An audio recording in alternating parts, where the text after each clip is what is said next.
So I'm going to call us to order at 6:10. All right. Any visitors' business? All set. All right. We're going to approve the minutes. They were included in your packet from the 8/18 meeting. So moved. Jen Second. and Ed. All those in favor of approving the August 18th meeting minutes, please say aye. Aye. Any opposed? Any abstentions? All right. Okay, I'm gonna move down. We have an action item tonight to approve the supervisory union budget. So I just want to take a minute and recognize everybody that it may look different than if you've seen it in the past. And I just want to recognize that. We as a district have been working to improve the use of our policy governance model. And over the past week, Patrick and I have Patrick shared his thoughts about how to present this budget with me. And I believe that this new approach and format allows us a greater opportunity to stand behind the work we've been doing around that policy governance work. The new steps we've taken to input on the front end of the interpretation and are looking at the ends and other policies have added another piece for Patrick to use when he was with the administration was preparing this budget. And I think it really represents our values that we've expressed in those meetings. I think this new approach will allow us to widen our view, maybe look from a higher altitude and not get so tangled up in the details. And it's going to offer us an opportunity, I think, to focus on our priorities, which are the outcomes we're looking for our learners.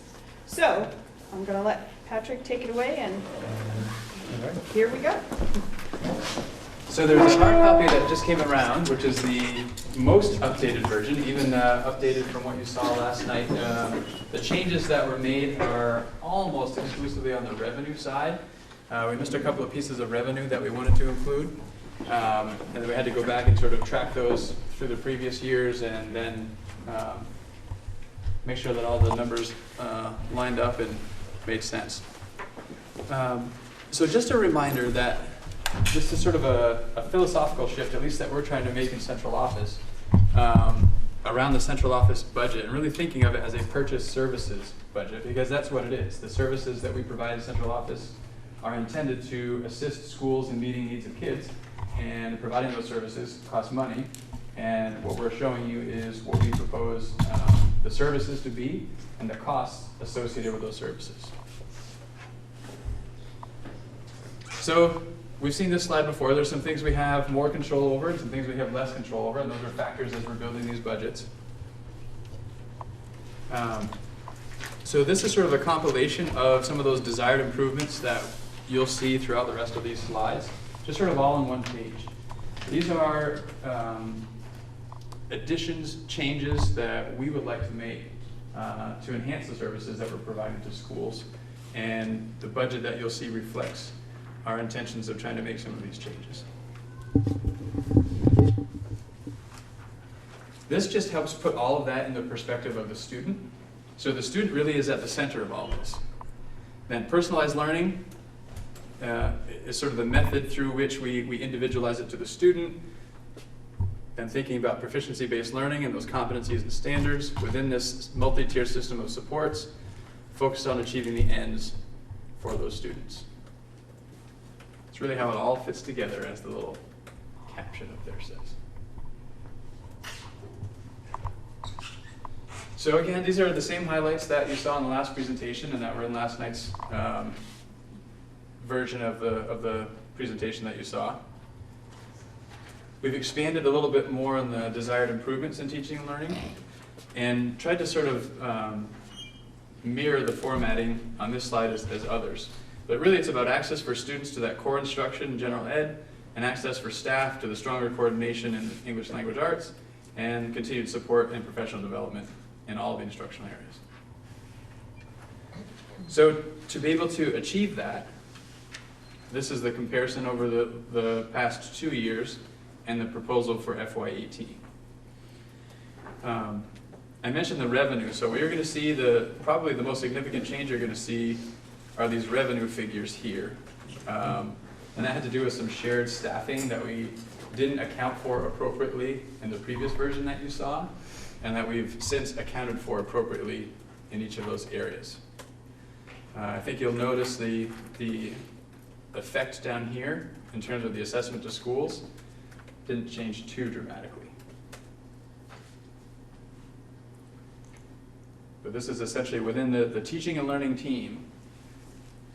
What we're proposing for a budget for those services equates to that assessment, which is about a 2.9% increase from those same items the previous year. Yes? Could you speak to the curriculum, the FY17 number versus FY18 number? Curriculum, yes, those two. Can you speak to that, Katrina? So the salaries that are reflected in the FY17 number were before any of the, I believe, Howard, 2 years worth of salary increases happened, because those were in the reserve for negotiations line. Now for the FY18 number, those appropriate salaries have been placed there. There's also an increase in a 1.0 literacy coordinator in the curriculum budget proposed for FY18. And the net impact of that curriculum coordinator, The entire salary and benefits package for the literacy coordinator is going to be built into the Title IIA grant. In order to make room in that grant, I needed to move the innovation coach 49% that was in Title IIA into that curriculum line as well. So the 296 reflects a total of 3.0 FTEs, 1.6 of which is offset by Title IIA revenue. I'm sorry, could we just back up a second? So when we were sitting here last year, I don't recall an 18% year-over-year decrease in this segment. Were we really looking at this similar slide last year? It just seems things have been sort of reallocated or shuffled around, you know, in these categories. Are these really the F-17 numbers so that was, we spent a lot of time trying to make sure that what we're presenting to you here over these 3 years compares apples to apples. I'm not sure you've seen an apples to apples comparison over the past few years because of some things were centralized, other things weren't centralized, and so we went back and there were some figures that we pulled out of local budgets in some sections of this that weren't centralized before that we put into this, sort of added those figures from local budgets together to put in here to give you the apples to apples comparison. So I think it's fair to say that you haven't seen this kind of information in the past, which is why that figure is not something that you necessarily would have seen before. Not to mention, you probably haven't seen them grouped in this way, where we've taken everything related to teaching and learning, kind of broke it out into broader categories, and then gave you the total sum for those. I would agree. I'm sorry, so for FY17, we just didn't incorporate any of the teacher salaries because we had not concluded the teacher negotiations? Part of what you're seeing here, a significant portion of it, is so teacher negotiations, so salaries and other things for teachers were included in the reserve for negotiations lines, which didn't show up here. So you're not seeing any increase in salaries here. So that's showing whatever so I think it was 3.25% is what was settled on. So this is minus 3.25% on salaries, and this is 3.25% times 2. Really more than times 2 because it's 3.25% on top of the increase of 3.25% the year before. So that's a significant shift from this line to this line. You'll see that in another line in the on another slide. Maybe then my more important question is, how did we go from FY16 with the 233,000 down to FY17 136,000? Maybe that's the more confusing part for me. That's me. I used to be in the curriculum section of this budget, and I was moved to the office of the superintendent last year. So that is just a different chunk of the budget that we're not looking at now. You'll So it see didn't it. disappear out of the budget, just this portion. Exactly. So Katrina's salary now all shows up in the leadership and business supports slide. Okay, thank you. I think that makes a lot more sense to me. Okay. And just to add a question, or do you want us to wait? No, I think this is okay if we sort of ask questions on each section. So the assistant superintendent's salary is in another part of the budget that's not reflected on this It's in Office of the Superintendent. slide. And also, if I understood correctly from the other night, it's no longer funded with grant funds. Is that It's right? partially funded with grant funds. As much as last year or the year before, or has that changed? It's the same. It's the I same. come with a coupon, I like to say. I said I come with a coupon. You'll see it. So you'll see the increase in the revenue side in the Office of the Superintendent that hadn't been there previously. So Katrina's salary, and that's part of it too. Last year, Katrina's salary showed up in the Office of the Superintendent, but the offsetting grant funds stayed here.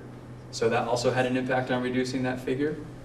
So this year, her salary remains in the Office of the Superintendent. However, the grant funds now that go along with that salary are showing up in the Office of the Superintendent. So we just sort of put everything in the same place.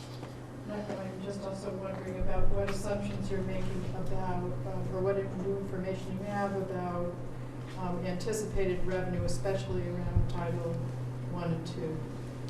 Title IIA is predicted to be roughly the same, and I'm also hoping we'll have a little bit of carryover. Title I is where we're a little bit more concerned. And that will be something that we will be talking about when we look at local budgets, because all of the Title I money goes to local.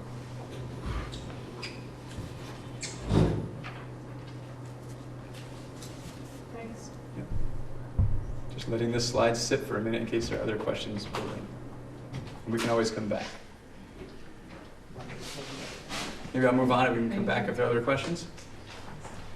So now taking a look at student support services. So again, some of the highlights of the services that are provided through student support services. Nothing really has changed here from previous presentations that you've seen or what you had in front of you last night. Similar in the desired improvements, this I think is the same that you've seen already. Looking to increase access for students to those evidence-based interventions, systems that can respond flexibly, and access for staff to the training to meet the changing needs of students.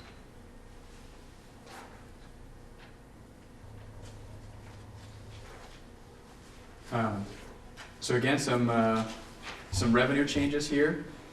One thing, probably a very significant change from the previous presentation that you've seen, and actually from the community forum earlier as well, something we've been hearing is we want that folks, community members, but also board members want to see pre-K included in the central office purchase services budget. Similarly, food service is something that has come up in the same conversation, so you're going to see food service in here as well. So that's another change from anything you've seen in the past, really showing the total expenses, including pre-K, including food service, within the central office purchase services. So that's a significant shift from what you've seen. Changes from last night, really, again, I think are primarily around revenue and just making sure that we're calculating the proper revenue. And then going back to make sure for the apples to apples comparison that whatever we're including in this revenue, we made sure was included in previous year's revenue. And similarly with the expenses, that we make sure any expenses and any revenue year to year, we're looking at the same thing so that you have a fair comparison of what's happening over time for the cost of these services. And then you can see here, so this is a combination of all the various grants that come through related to special education. And this is the special ed reimbursement that we anticipate. And there's a formula based on expenses that we use to calculate that.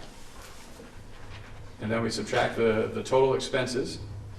From the total expenses, we subtract this revenue in grant funds, this revenue in SPED reimbursement, and that gives us the total assessment to schools. And when we look at this over time, it's a 4.16% increase previous year and a reduction of 0.2% this year. Prior to this year, the SPED revenue was in the local budgets. Correct. In order to create this comparison, did you pull them out of the local budgets? We did. Brad? Sort of a similar question. You know, last time we had the SPED slide up and it was a substantially higher number than this. Can you just give us the narrative about, you know, what has occurred in the last couple of weeks? Sure. That you're able to present this? So conversations we've been having for a while, really more than just the past couple of weeks, I would say the past couple of months really, have been around the need to really systematize student support services and how we provide support for students in special education. I think we are utilizing our staffing in a really inefficient manner and not really a systematized manner.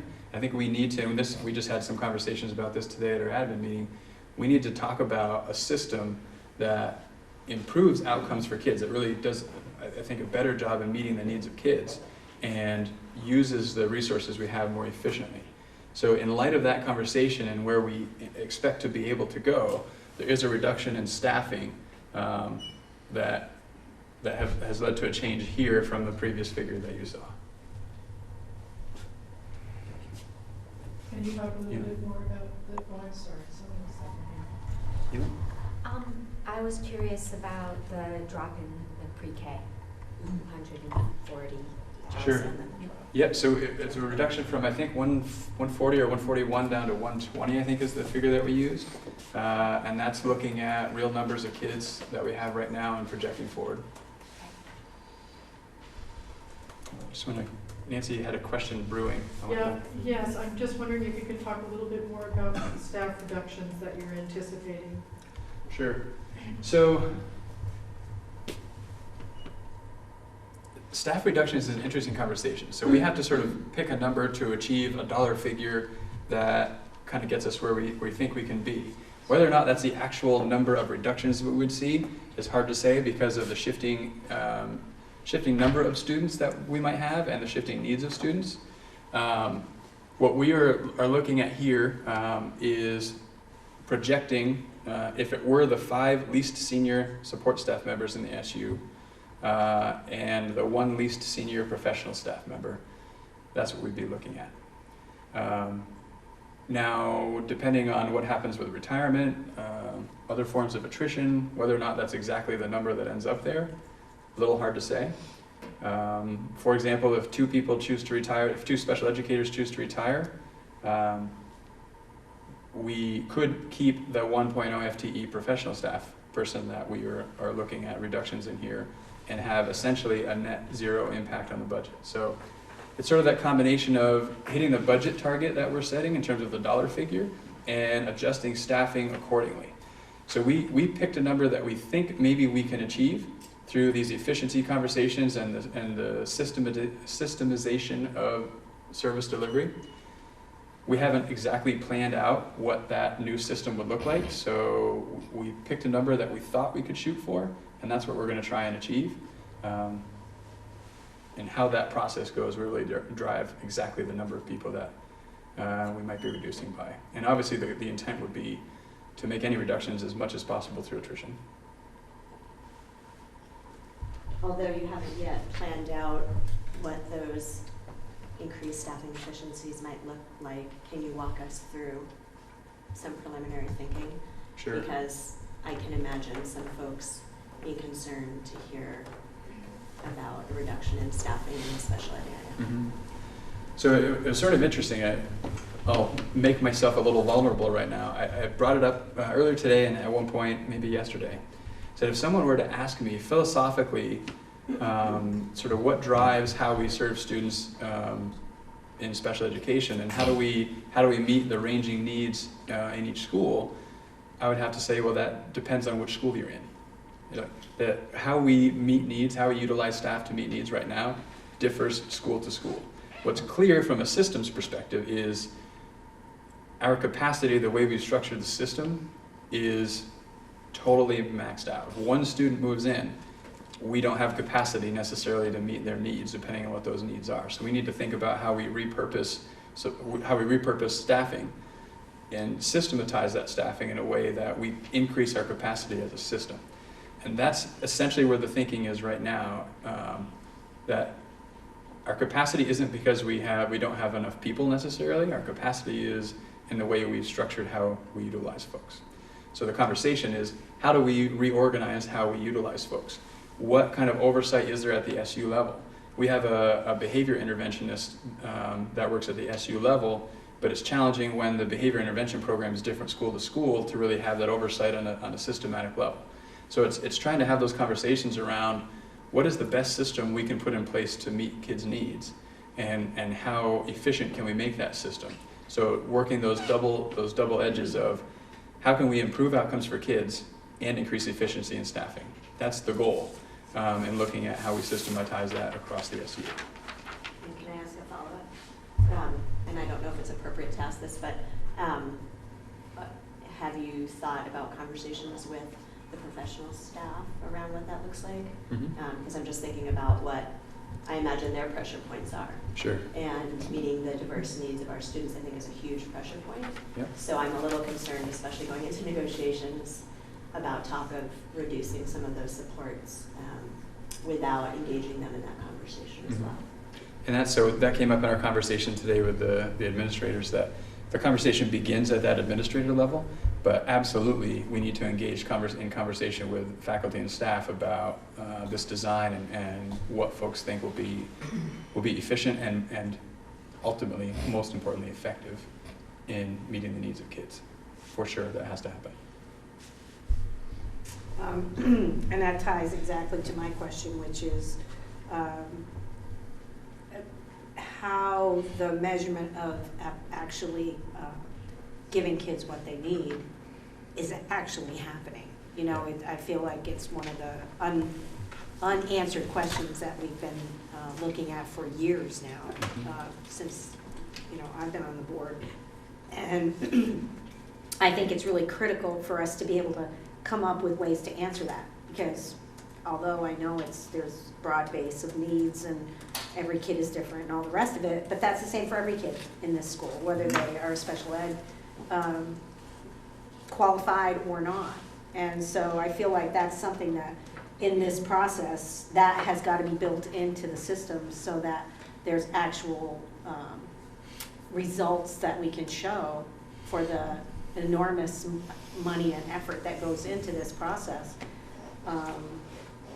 so that we can feel like we are actually accomplishing what we need to accomplish in this, particularly in this arena, but in, you know, as I said, it's for every kid. But It's as if you were in our meeting earlier today.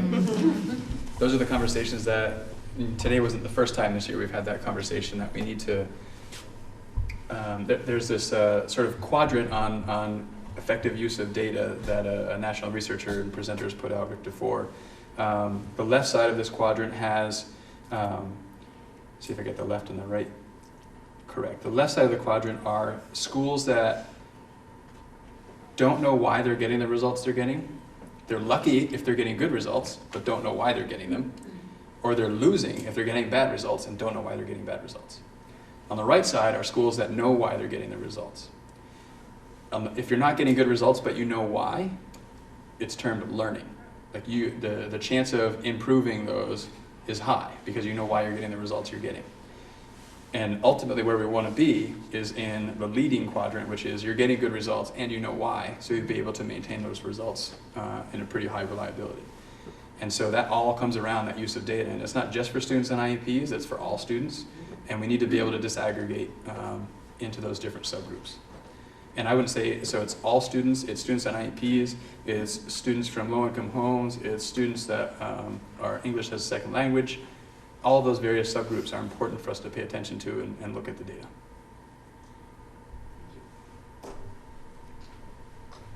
So what is the plan going forward for how the SU office is planning to develop that type of quantification or quality measurement check? I mean, are you planning to have a strategic group that is going to be working on it?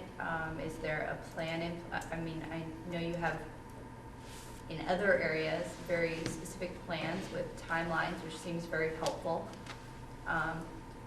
Do you have that developing for this particular area? Because we've been told for a long time that it'd be nice to have these things, and we all shake our heads and nod yes. And then 2 years later, we all agree again that it would be nice to have these things and that it's difficult and that we're going to continue to work on it. And we laugh and joke, and I mean, it is true that there are some things that are just take time, and we've had a lot of different things that have had our focus. But I would be interested to know, do you guys have a plan on who's going to be working on this and a timeline? So you hit on a lot of important things in that statement. One of the things I think you're touching on is consistent leadership. And absent consistent leadership, those sorts of ideas can brew, and then a change in leadership comes and that sort of goes away and something else comes in. I think that's maybe part of what's been experienced.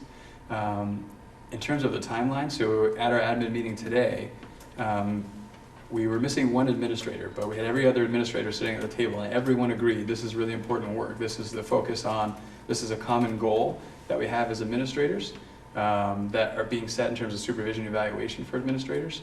And beyond that, we agreed to find one full day a month that we as an admin team will come together, all of us, and dedicate that full day to working this plan. And that begins December. So December we have a full day allocated to this work, January, February, March, April, May. And it's in the very beginning stages, but we had conversations around that we need to talk about data. We maybe don't need to collect more data. We collect a lot of data right now, but thinking about how do we use that data and which data is going to really inform the work, that's an important conversation. What constituent groups do we need to involve, and how do we need to involve them, and when do we need to involve them? So a lot of that still needs to happen, but we've set the time and the focus on having this conversation. I don't want to keep beating the dead horse, but you know, it's difficult from a board perspective to answer to the performance, to the correlation to ends for this segment, as I think we've all expressed. So I'm happy to hear that. I guess my question was there a what was I saying? Was there a disaggregation of special education data in the educational quality standards at all? Is that? I can't recall a piece of the EQS that speaks to disaggregating data. I know at the state level, talking with Rebecca Holcomb, there's a real focus on equity and looking across the state, looking at those subgroups and equity within and across subgroups. The tricky part in terms of doing that now with data that is made public is the N size for particular schools for any one of those subgroups oftentimes is too low to really speak about because it's personally identifiable. So it's hard to have those conversations. I think there's going to be a shift at the state level to looking across SUs in terms of those subgroups so that the N is big enough that we can have conversations about those inequities without any personally identifiable information. And that came up in our conversation today too with our admin group. That when we're looking at this, it's not going to be school by school. We're going to be looking at this as an SU and what are the gaps between subgroups and the whole group, and looking at targeting some of those. If you approach it that way, and I understand all the reasons for doing that, doesn't that make it so that if there's one school that's not doing it right or another school that's got it right, that you don't have that data to be able to make those corrections or use the school who's got it right to help everybody else? Well, so part of what we're going to do is design, and this came up in conversation today too, we need to design what we think is best, and that needs to be what happens in every school. We need to have whatever conversation we need to have across schools so that we all get on the same page about what we think is the best way to deliver instruction for kids. And that's what happens. Different schools are in different places in getting there. So I think there's a different starting place, and that's kind of what you're speaking to. But in the end, we need to get to that same place. And the level of support that every school needs might be different. But when we're looking at data, we're going to be looking at all data. Again, for confidentiality reasons, if nothing else. So we're not getting into that personally identifiable information.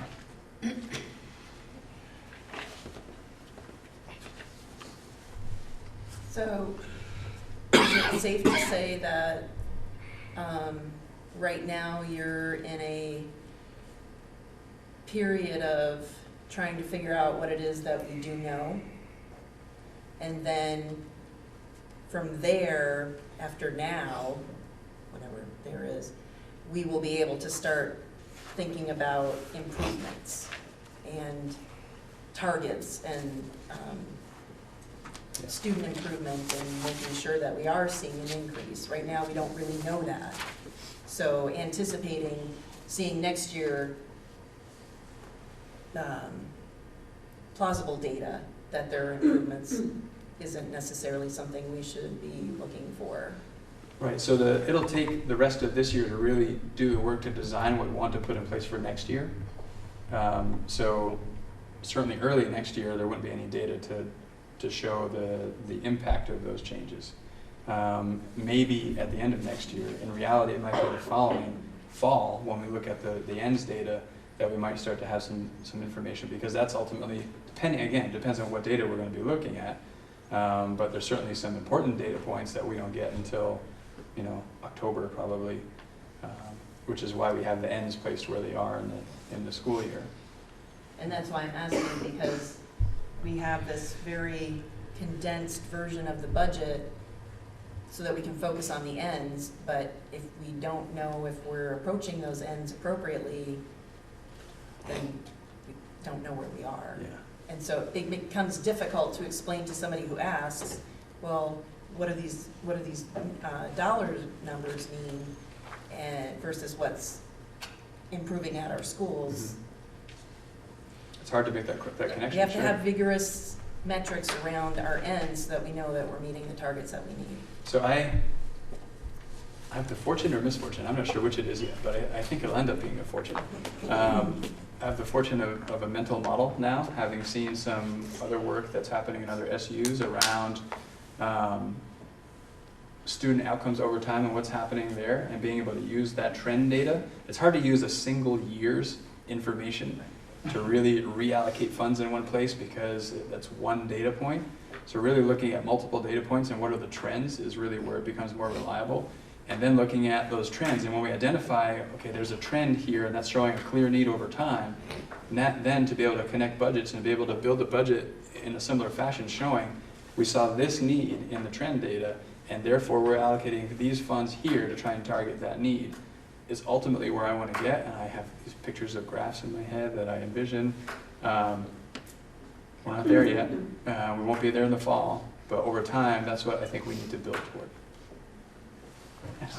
I would just like to ask that when you build these models and these projections, that we put longer timelines on them. I think that for me is a challenge, because they seem to, like, if we could have 5 or 10-year goals and sort of that we're measured, and those data points stay consistent through those periods, we can add to them. But it seems like a moving target to me, and so if we can have some consistency over a longer period of time, to help evaluate it. Yeah. So I'll give you a positive, since we tend to be picking on you here. I do like the way that this is formatted. It seems like an easy way to have a conversation about larger chunks, and it seems like you really tried to pare it down to like the important points so we don't get lost in the weeds. Saying that, the slide before this, where it talks about your desired improvements for this area, are you basing then the desired improvements for this area on our current model? Or how would you be projecting what the desired improvements are if you don't have the plan in place for really how you're moving forward or going to be figuring out your success or lack thereof? And additionally, sorry to compound this, but these desired improvements, although they sound nice, they sound to me like very lofty kind of ends improvements, in that it's hard to get a real feel for what types of things you would be doing to get evidence-based interventions, like more access to them. That to me isn't really a statement of a specific type of improvement so much as an overarching goal. And so that's hard for me to put into quantifiable terms for what types of services would be needed to support that, like more teachers, more, I don't know, because I don't do this, and you probably all, it makes perfect sense to you what that means, but from a board member, well, maybe it's just me too, I won't speak to everybody else, but that's very difficult for me, although I feel like we're getting close, to still translate that into the numbers I'm seeing up here. Yeah. I can give you the sort of big picture, and then maybe I'll let Susan speak to some of the specifics. Professional development really is the way to improve what you were just talking about. So it's not necessarily more people, but more specific training and access to sort of tools for those folks. I don't know if you want to elaborate a little bit on that. Yeah, and I think opportunities not only for professional development, but also collaboration. That's one thing that some of this has been evolving since we consolidated special education services. So now the special education staff come together at every in-service. And so what we're seeing is, the need for particular areas of professional development, lots of opportunities for collaboration around student data. And then I think in terms of evidence-based interventions, that was one of our early areas that we targeted when we consolidated, because what we were hearing from the different schools is, oh, we have this evidence-based intervention that we use in reading, and then the next school would say, oh, we don't have that, we never purchased that. And yet it was, it's interventions that we know are necessary at the level that these schools are teaching. So that's been one of our big focus areas. So for example, we just purchased this and implemented this year an Tier 3 math intervention system that's being used K-8 along with the Bridges system. So that's some of the work that we're doing initially, and it also feeds into our bigger picture of how are we developing a multi-tiered system of support. So it's kind of a little bit of both. It's sort of where we are now and where we want to be. Have you considered inviting community members or family members of children receiving services to be part of this conversation? Because in the way that you were saying, Rebecca, that it's hard for you to sort of translate the bigger picture into these dollars and cents. Again, I'm just thinking about the reactions of a lot of folks to efficiencies without understanding where we hope to go, which we're not there yet. Right. And they're going to just see that there are so many kids with needs and going to have less people to staff them, and bringing those folks to the table to join the conversation and contribute, I think is really valuable. Mm-hmm. That's a great idea. Yeah. And I also think along that same line, I think one of the things that, having had some experience on one end of this, there's not an opportunity for families who are receiving some of these supports to have a feedback loop. Yeah. So that they can say, yeah, my kid's getting what they really need here. Or, you know what, the IEP is not answering the needs of my child. And how do we go about fixing that? So I feel like there needs to be a feedback loop. I think it should be universal for every parent who has a kid in the school, no matter what kind of a situation it is. But I certainly think that setting up some sort of that kind of a give and take between the school or the SU and the parents is something that I think would go a long way. First of all, to kind of defuzz the budget process and make people feel like they have some ownership, but also so that you guys can hear, hey, this is not helping my kid. This is not the answer. I don't know what the answer is. And sometimes the IEP process and all of that, those kind of meetings are really difficult for that situation. And I feel like I feel like we're missing the boat there. So I think that there's a combination tie-in in that. Mm-hmm. Brad? Susan, I don't know if you have this number, but I was just kind of looking back at notes, and can you confirm that the actual enrollment, it continues to decrease? I'm looking at from F14 of 202 students, last year about 168. Is the trend going to, and it's gone down every year in the last 4 years. Do you have a number for it? Yeah, it's actually gone up. The last number that I had a week or so ago, we were up by 9 kids from last year. Is 168 for last year? Is that still about? Does that sound I right? That's the number I wrote think so, down. but I didn't go back and look at that today. So a year-over-year increase in count, in the raw count. Yeah. And what year did you have 202? I had 202 from, FY 14? I don't know if it's calendar 14. I wrote down 14, 15, 16, and 17 Yeah. last year at this time, and it was 202 Yeah. for 14. Yeah, now I think our number as of last week was like 186. And so those numbers don't include kids that are, say, getting intervention. Those are IEPs or 504s? Nope, just Just IEPs. Just IEPs. Just IEPs K-12. Okay. I guess it just kind of going to the broader point that, you know, if the percentage of special education students has been relatively consistent over the years at 12 or 15%, we have declining student enrollment, you know, is special education following, you know, in terms of raw numbers, that trend? I think in And it- general, it's still following that Yes. trend, although right now I think we've got a higher Say a rate. blip this Yeah. coming up. And I think that has something to do probably with the economy. We're seeing a lot of kids moving in and out, more so than what, you know, I saw in the first part of my time here in the supervisory union. Okay. Yeah.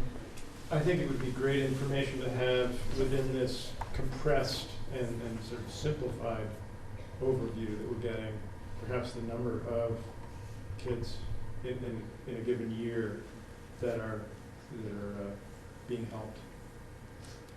It might So just, include the number of kids on IEPs? yeah, just to In the give us chart. more context for the change year to year, and just to think about, you know, what we're getting for the amount spent and how many kids are being helped.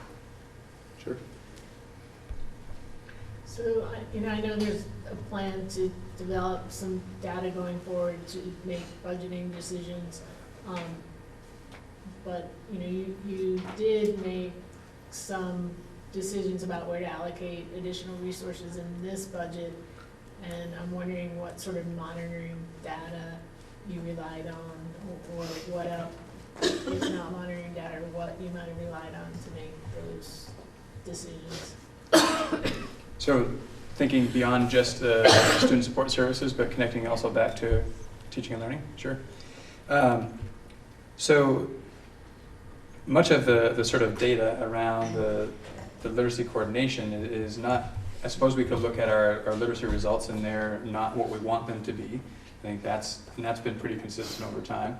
But also some of the more anecdotal data is thinking about the expectations of the assistant superintendent and the ability to act as literacy coordinator and do all the other responsibilities that fall under that are not really feasible. And when we look at models around other SUs, it's pretty common for there to be a literacy coordinator, or at least somebody who has the responsibilities for that. That's not also the assistant superintendent. So that was sort of the combination, I think, that led to the recommendation that we have a literacy coordinator as part of the central office team, specifically the teaching and learning team. And then the data around the student support services is, again, sort of looking at the trend of enrollment, looking at the trend of staffing, and it certainly appears that we are sort of overstaffed in the area of in student support services relative to the number of students whose needs we're trying to meet, which leads to the conversation around we need to find some ways to be more efficient and sort of redesign how we meet student needs. And the number of reduction is essentially a best guess at what we think we can achieve through conversations and efficiency.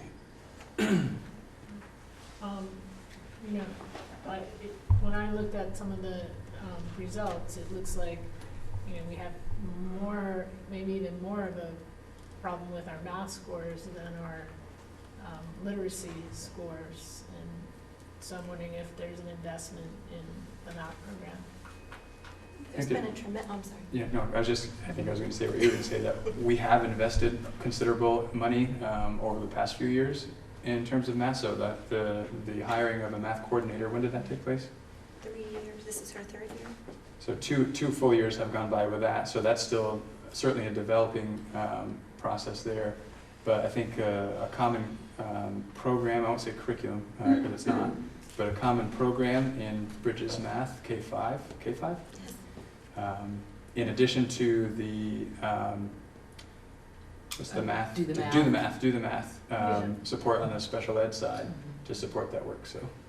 for sure we've been allocating. So we've made these investments, we're just not seeing it because there's not enough time yet, is that That's- what you're? I think so, yes. And there's more to layer on. There's more around assessments related to mathematics, more around updating our accountability system related to mathematics. So we need to get the literacy side to kind of catch up to the momentum that we're having with mathematics. There's professional development going on for teachers in all areas of math, science, and English language arts. So having more expertise in-house to be able to do that, and less of an emphasis on outside consultants or folks needing to go get their PD elsewhere, bringing that into our system is the Yeah, goal. I'm just trying to match it with the data and you Yeah. know, we put these investments in math, yet it's not showing it in our test results, but it sounds like what you're saying is we haven't done it for long enough for that. Yeah. to The show. time, so the professional, the professional learning implementation plan. So all teachers are engaged in some sort of professional learning, and over the course of time, so this year K2 is focusing on math, got that right, or is K2? Science. 3-4 math. 3-4 math. Last year was K2 math. K2 math. So you can see how over time, and this is the first year we have the new program. So it takes time to sort of systematically bring everyone up to speed and get the training they need. And then we need that training to be in place for a while to really start seeing the results. So it is very much an evolutionary process. So we're early in when that. do you expect to know if what you're doing is working, I guess, in terms of, because we're looking at monitoring reports, you know, how should we, when we're reading those, be able to assess, you know, is it working? That's where the metrics, Yeah. you need more metrics. Basically, we're relying too heavily on our standardized testing data, and we aren't systematizing well enough for you our local assessment data. And part of the reason for that is because our local assessments themselves need a little bit of work. And you'll have more time when we have Yes, this I list. will. There you go, See you're you putting next it all fall. together now. Rebecca? Two parts, and one is just clarification. So when we did get the SBAC results and we looked at those, did those include, I remember you saying that a lot of students took them, and I thought somebody had mentioned that SPED students also participated in SBAC.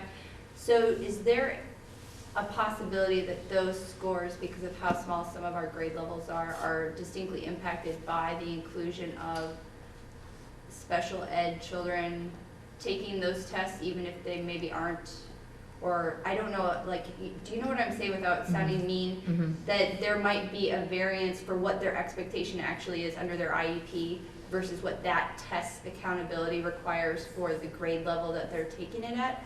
Or do they take it in some way that, because I'm just thinking maybe it's throwing off the numbers from how we're looking at particular grade levels, and I don't want to attribute that to us not being efficient, but You will have an opportunity to see disaggregated assessment data from the SBAC in subgroups at the SU level starting next time. So this current testing administration, we will have the ability to put in what we then need to extract from subgroups. And connecting to the previous conversation, we also need to develop our system so that we have local assessment data that we can split out by subgroups. So you really have multiple data points to look at to get a sense of really what's happening for kids rather than that single data point, or any single data point, regardless of which point it is. so follow with that, because I needed to know that to ask this question. There were some levels of kids that, let's just say math, that it seemed like particular year groups, even if we haven't been looking at SBAC all the time, have been having more difficulties as they've been progressing through the system than other, and I'm just saying it how I've seen it, so I could be wrong.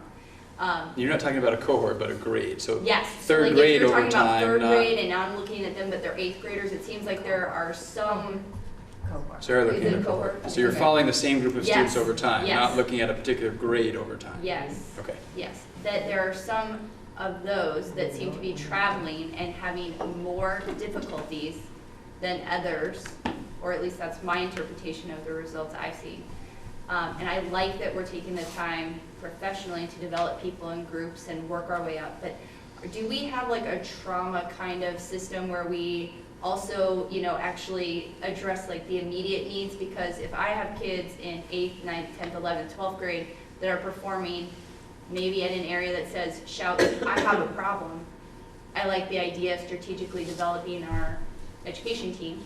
I also like to make sure those kids graduate with enough of their problems resolved, that they can be successful as adults. So do we have a plan in place for how to also, are we doing that?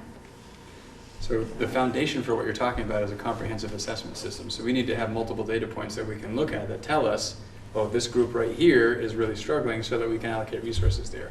And that kind of connects back to what Katrina's saying is an area that we still need to work on a lot, is developing that common local assessment, as well as tying in some of those more national assessments to look at them together to give us the information we need to really make those changes. And I don't know how realistic it is to target a particular grade level, really, than it is to identify students with needs that cross grade levels.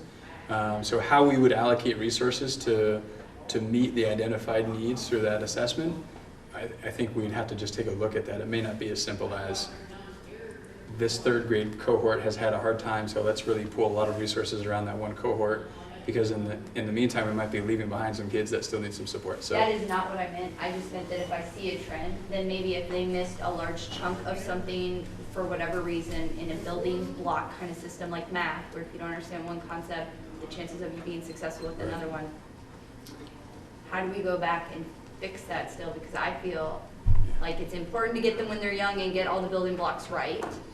But if for some reason we have a gap, whether by student or by a group, yeah.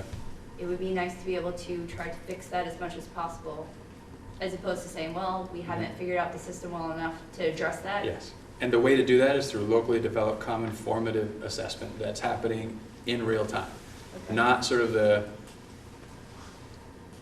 assessment autopsy is kind of useful programmatically and thinking about it systematically, but those results are already there for kids. We're not going to go back in time and change what happened for them. So we need the information in real time so that we can make adjustments to our instruction based on what we're seeing in terms of outcomes to get the desired impact, the desired outcomes that we're looking for. But there are things that are happening in pockets Yes. around the SU Yep. to exactly what you're talking about. And I have to say that none of it's easy, it's all hard work. And yet the larger schools have access to more opportunities in some ways to be able to see a problem, pour on some support, try some interventions, monitor it, and get sort of that larger group sort of back on track. Or in the event of co-teaching here, for example, strategically ensuring that there's a special educator and a general education teacher co-teaching a math class is happening in pockets, and it's making a big difference for kids. So right now, we can find bright spots, we can find places. The idea is to have that be more coordinated and ensure that the schools that maybe have less resources at their fingertips are getting the support coordination that they need from us. Okay. Lots of questions. I actually have a comment. So I think these conversations are so incredibly important for us to have. And I think our goal right now is to talk about the budget. So I, to the extent that we need this information to be able to be okay with what's in the budget, I think that's great. But I think maybe some of the comments we could get into more when we talk more about monitoring those results.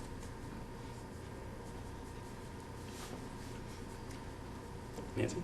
I've been looking for opportunities to think about the budget in terms of our end, so I really think it's one conversation. I hope it is, because it's always pretty depressing to me when we just talk about the money.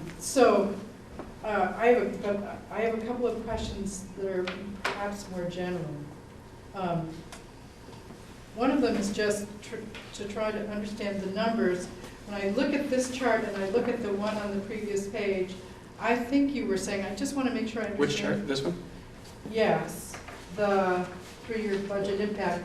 When I looked at, I think you're saying that for FY17, Brad said, gosh, I don't remember seeing minus 18% there. I think you were saying the reason that looks lower than you might remember is that it doesn't have the reserve for negotiation in it, right? And That's a significant piece of that. and so my related question is, when I look at the student support services, is that also the case for FY17, that the reserve for negotiations for those positions is not in that FY17 line, so that the increase that's totaled there at $5,466,000 is really quite a bit bigger? than that? Because it doesn't reflect the reserve for negotiations? Am I right in understanding that? I'm going to come back to Howard. I'm trying to remember. So the reserve for negotiations were, I think, all in one place. I think it's in, They I were. actually think it's back in direct instruction. Right. Direct services. I think So it Well, is. you said direct instruction, but are you talking about direct services? No, back on teaching and learning. I believe it's counted, the reserve for negotiation is in instruction, Okay, in right. 1100. So that helps to show, so because all of the reserve for negotiations was here, and then it, It's all in there because this is the total budget, so it has to be in there. So- But well, it's in one of these but- places, right? yeah. That's the question is where. So that's still Brad's question, and I'm still confused then about why minus 18% seems so unfamiliar. Well, okay, one thing I can say is that this slide includes technology. Technology was in a different place, I believe, last year. And you can see the technology alone has dropped by about $81,000 there, Nancy. Yeah. So if you take that out of that, that's a considerable amount of that 18% drop. And that's about 100,000, so And 180,000 of the drop really is between Yes. tech and the curriculum. Those are two positions, one that was moved and one that was reduced. see. I was moved and one, So it isn't. And you've probably never seen things combined this way, so That's right. you haven't seen the technology drop and the curriculum drop in the same place to be able to see that 18%. Okay. So it isn't because the reserve for negotiations isn't there? No, it's Right. there. Okay, it's just not in curriculum. okay.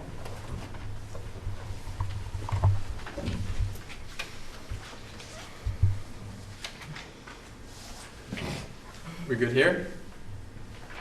There's more. So now looking at the leadership and business support services that we offer. Again, some of the highlights, nothing really has changed from previous presentations you've seen. Again, some of the desired improvements haven't really changed. Many of these are underway right now. Then those are the figures over time, combining all of those services. One of the significant changes from what you saw last night to today, and I talked about some of the revenue, we hadn't accounted for the carryover that took place last year, which produced a significant reduction, and we hadn't used the carryover for this year yet. So we recognized that and needed to get that into the presentation. And some slight shifts in other places, and so some of that revenue here hadn't been included previously, so we included that. And then a portion of this is the revenue that comes along with Katrina's salary being included in the office of the superintendent. So that's essentially the increase you're seeing here is the difference from this 14,000 to the 43. So that 29,000 is a portion of Katrina's salary that is grant funded that now shows up as a revenue there. And then there you can see food service. So we've included that in this section, showing the difference over time. So the total expenses and the total revenue changes over time. But if you did the math, this ends up being the same difference, which is the impact on the assessment to schools. So that difference is $195,068 across. So that essentially the contributions from schools to food service, I think is how I'm intended to phrase this, hasn't changed. Didn't change last year to this year, and we're not proposing a change from this year to next. But why is that expense budget going up in food service? There's We have some write-offs in there? Is there bad debt? any equipment purchase is part of the increase in the expenses. There's also more food too, More food. because of a supper program. Oh, that's right. So Okay. we've added a supper program, which so the supper program may be new, but the summer program isn't. It just hasn't been included in the budget in previous years. So that has also been included. So this shows the food service, like for breakfast and lunch for all students. It also shows the new supper program, which increases expenses but also increases revenue. And also the summer program, which again increases expenses but increases revenue. But how about that question of further write-down on the bad debt or bad debt provision as an expense line? Is that in there? We did write some down for last year. She put some of that in equipment because she wanted to buy equipment next year. She's not sure where she's going to wind up, but she put it all into equipment. but that will be split out to write off some of those bad debts. So we didn't budget for a bad debt write-off. No, she didn't budget for it. So. Why not? It's real. Well, because when she did, she backed into the number and she put it into the equipment line, but it will be pulled out of there later on. So we know we have to deal with that aspect of it. Yeah. So you're saying the bad debt is going to be addressed? The bad debt will be addressed. Yeah. We have no choice. I mean, we have to deal with it. So. Nancy? I'm really curious about the transportation number, in light of the fact that the agency required us to centralize this expense beginning in the current year, I think it was.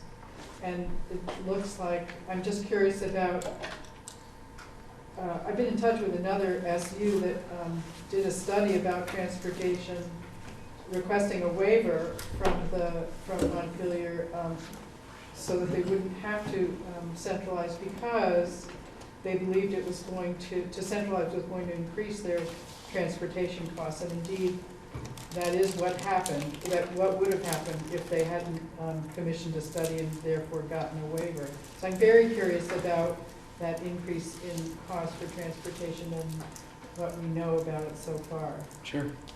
So this 803 figure, so special transportation wasn't centralized for FY16.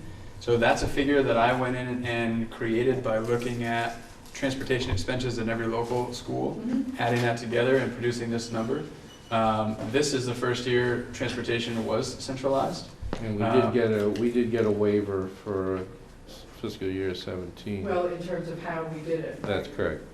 So we did get a waiver for 2017 because our contract was not up. We had to keep the contract the same because we had a 5-year contract. Now the one in 18 will be a new bidded contract, so that'll be the piece for this year. And that's really just an estimate.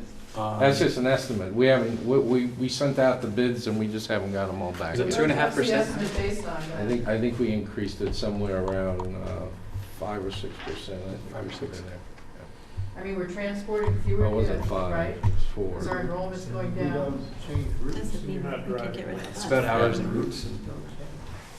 I'm So sorry. unless we change the routes, which reduces the hours of the employees, that's really the way to reduce the expenses in transportation. Well, but I'm just curious about what's making us estimate a $20,000 increase.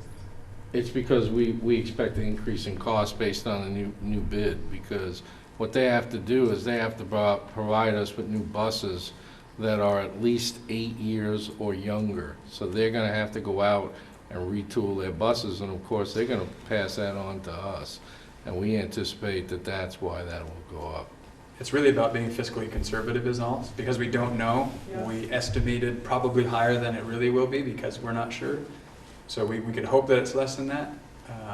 You can't run a school bus beyond 10 years. It has to it has to be taken off the road. And when we have in our contract that they can only run regular home-to-school buses at 8 years or younger. And then for co-curricular activities or special buses, they can run up to 10 years. So with that in mind, they've been using a lot of buses for us over this contract period, which has been 5 years. They're gonna do what anybody else does. They're gonna have to buy new buses to keep it going. And in that purchase, of course, they're gonna have an increase in cost, so they're gonna pass it on to us. And do we still pretty much do we have one bidder pretty much? Well, we're hoping not, Nancy, Crossing but our fingers. yeah, right now, it's hard. We sent out the bids and we try to get as many as we can. We're hoping to have 10 or 12. Oh, really? But trouble is that they're not always nearby, so they're not gonna come here. But yeah, we've tried to open it up, but there's, Oh, I wouldn't doubt that we had. I just thought we were having trouble getting enough. Yeah, we are. Getting more than one or two we are, bidding. yeah, That is the yeah. case. But we are sending it out to multiple Sure, people. sure. Yep. Does this include sort of special education or intra-school shuttles? Not on that one. That's included in the student support services. So this is just sort of transportation for Home to school. sort of the home to school, everyday kind of transportation.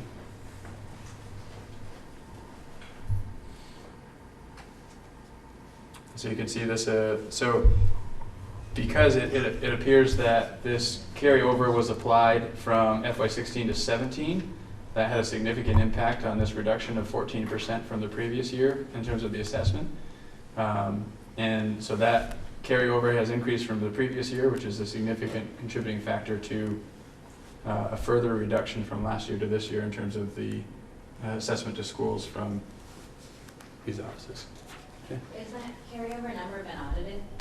It's in the process of being, So we have a high confidence in that number? yeah. Nancy? I wonder if you could talk about any changes in staffing that are reflected in this chart. So I don't believe there's really any changing in staffing. One of the things you'll see, so the business facilities is a pretty significant increase. A big portion of that has to do with staffing, in that it's that same piece where this shows a 0% increase in salaries and benefits from the previous year because of where the reserve and negotiations happened. And this therefore then shows sort of a double increase, more than a double increase really in the salaries, because once that reserve for negotiations was sort of released and built into that, we're showing the 3.25 from FY17 and the additional expenses that go along with that. Or I guess I apologize. It's the 3.25 increase from here to here, and the 3.25 increase from here to here, all showing in that line. There is a little shift in food service because Beeman is now running their own program, where before we were running the program out of Bristol and sending food over there. Now they're running their own program again over there. So. I thought you said that, I thought Katrina was moving into this budget, but there isn't a jump anywhere in this budget. Nice how that worked out, isn't it? I'm really a good deal. So that's the, so that's.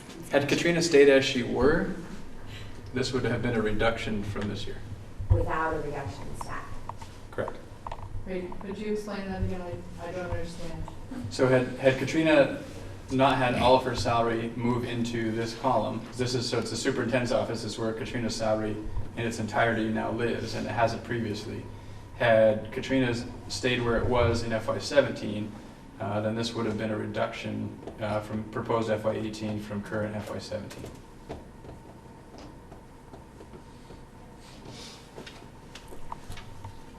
I thought Katrina's budget moved in 17. Almost all of it. No, Almost, the right. revenue didn't follow me. The revenue stayed in curriculum in FY17. I see. And did 17 showed a big drop in the curriculum budget. Right, so my salary moved to the SUP's office, but my revenue didn't follow. I see what you're saying. So this is really expense to expense. Okay. Yeah. Right. So FY17 and FY18 both reflect your full salary showing up there. The difference really is in the revenue that wasn't in FY17. Right. Which is about $29,000. Right. So the difference really comes out in terms of the assessment because of the additional revenue. Not so much in that line. Right. So I just want to make note of the time that we're past our time, just to keep Okay. everybody aware that we're past the time set aside for this. The really exciting stuff is about to follow. So this is now looking at, 3 years of expenses. This is just looking at the expense side. Teaching and learning over time, student support services over time, leadership and business support services over time, which you've seen, and you saw the increases in expenses over time based on percentages. So adding those all up, that's the increase in the purchase services expenses over time. Reduction in total expenses from FY16 to FY17 of 1.6%, and an increase in the proposed FY18 of 2.6%. So that's total expenses. We have to back out of that revenue to boil down to assessments to schools, which I think is the really important thing, because that's where the impact on what's happening in our local schools takes place. And looking at that same information over time, 7.5% reduction from 16 to 17, and we're going up by 0.4% proposed for FY18.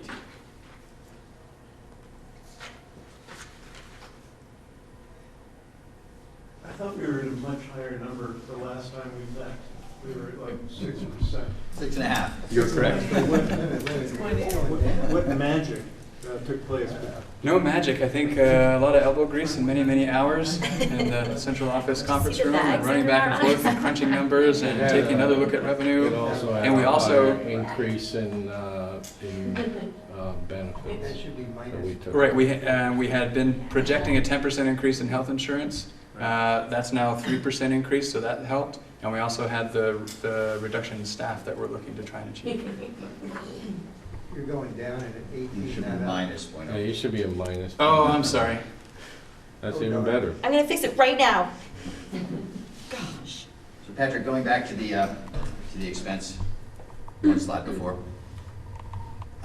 You know, again, I realize that you're trying to kind of put together an apples to apples thing. It's tough for us to kind of sit here because, you know, I remember a year ago when we were, you know, creating our narrative about the SU budget, and it wasn't going down. It was, you know, at that time we were talking about a small increase over the previous year. When we took out transportation, I think it went up a couple $1,000s.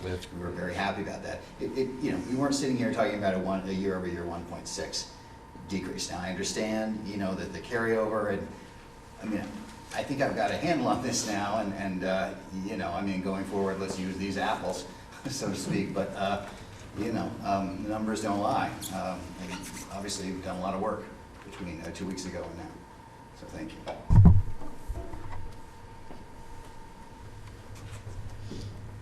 You have to refresh to see the minus sign. Oh, I'm going to refresh right now.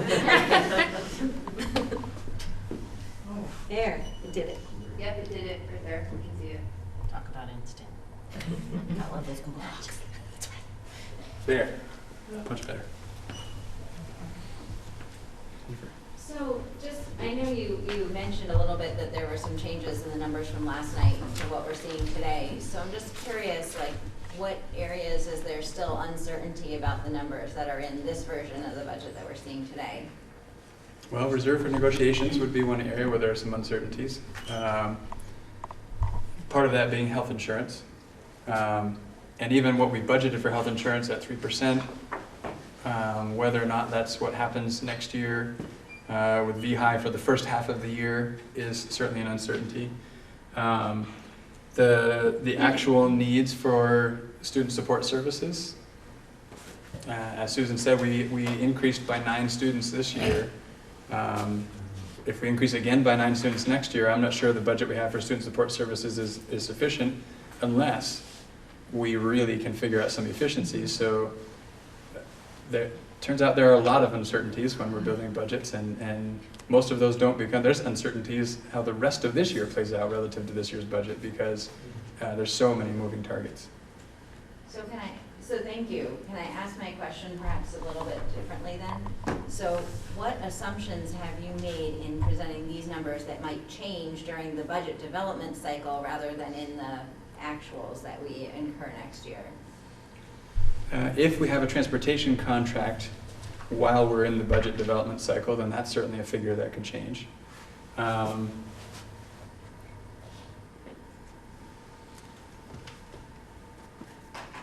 I'm assuming we won't settle a contract while we're in budget development cycle. I'd like to be able to do that. I'm not sure that's realistic.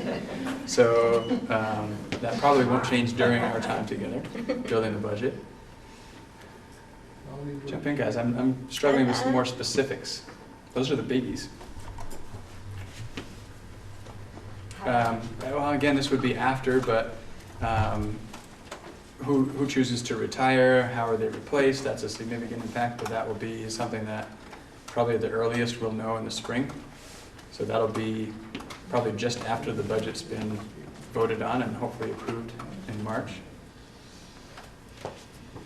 Thank you. We're still waiting, so this has more of an impact on local schools, but the equalized pupil figure is something that we always anxiously await because that drives so many things. Howard said not to say the EP word. Oh, sorry, I take it back. Not today. Did you do a final calculation after subtracting out revenue from expenses and how that compares year to year? Yep, that's this slide. That total assessment, That's total expenses. So these are by section. Total expenses minus revenue, total expenses minus revenue, total expenses minus revenue, Okay. which gives you that total here. So that, in each of those other slides, you can see assessment to schools, which is exactly what that is revenue minus, or total expenses minus revenue. And then we've just taken all of those figures for each of those three categories and added those up and looking at them over time, and that's the shift there.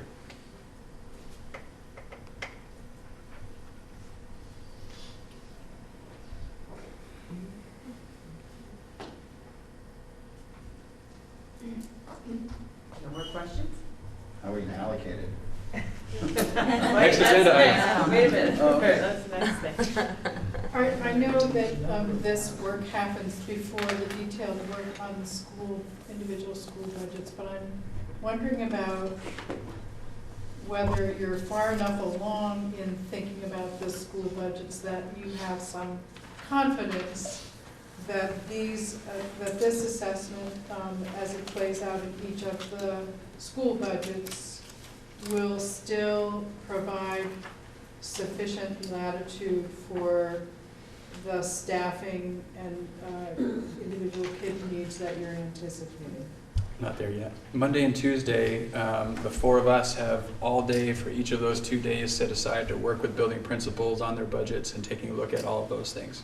So we'll know more about that Monday and Tuesday, but we don't have it now. So, but I think you're asking us to take action on this, right, tonight?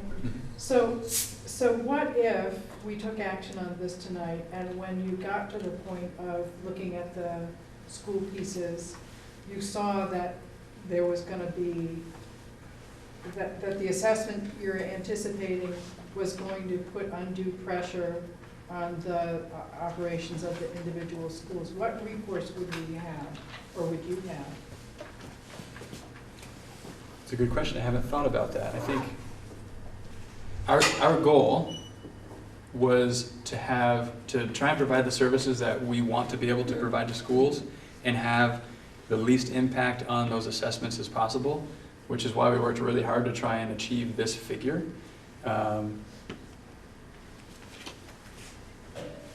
But I think I guess my question is, if that were to happen, I have no idea, I have no idea, it sounds like you're not far enough along yet working on the school pieces. But if that were to happen, I'm asking whether it would be possible to reconsider an approval, if we give approval tonight. I suppose anything's possible. I like to believe that. What's hard though is if it puts a bind on one particular school, the amount we would have to reduce that assessment by to get that one school down, because they might only have 17% of the assessment. Right. If we reduce this assessment by $100,000, that school only realizes $17,000 in savings, and now every other school has sort of taken a hit in the services that we're providing to get that one school to save $17,000. That, I think, is a really difficult thing. Now, if it seems like every single school is going to have a really hard time meeting the budget targets that have been set for them with this assessment, then that's a conversation I think we have to have. I have a hard time seeing that as the case because of how much we minimize that impact. Because really, I think if any more reductions here, we're really looking at reductions in people, which is reduction in supports to schools. And there's already some concern about the reduction in staffing that we're proposing here. So it becomes a really difficult situation. And that was the idea, was let's try to get to a point where we feel really good about the assessment that we're placing onto schools, that we've done our due diligence to make sure that we're being fiscally responsible to minimize the impact. But then schools really need to do their best to work with that figure. Right, but since that's such an unknown right now, since the school side of that, I mean, this isn't an uncommon problem for us. I'm just wondering what the logistical solutions might be. For example, would it be possible, and I think we used to do this some years ago, would it be possible to approve this in concept to be used for working on the school budgets, and to do a final approval of it later on when we see what the total impact looks like in the local budgets. And I guess in reality, the final approval comes in March. And if budgets pass, then we're good. If budgets don't pass, I think we have to look at everything, including the purchase services budget, not just what's happening in locals, so. And that gets complicated if 2 towns don't pass and others do, like it's complicated. I would like to be able to say the services being provided are worth the cost for those services, and that's a figure that we need to work with. But the reality is, if this board directs me to go back and take money out of this to reduce the assessments to schools, that's what we do. Krista? I think maybe what you were saying would be the reverse, that there was a need to maybe put more of that money back in the case. And I guess, well, I guess what I was thinking is, in an ideal world, we wouldn't have that situation because we know that there was clear communication with building principals around the proposed staffing changes coming from a centralized service.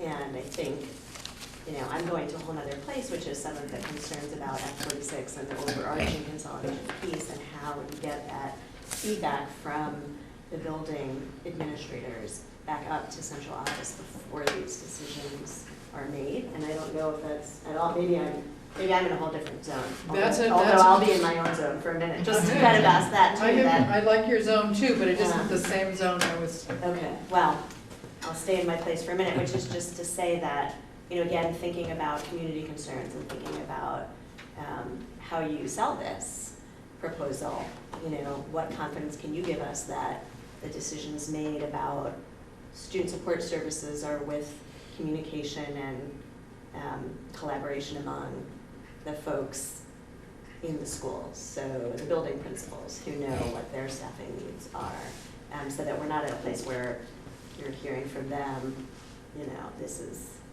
going to be unworkable, and then we've already approved it.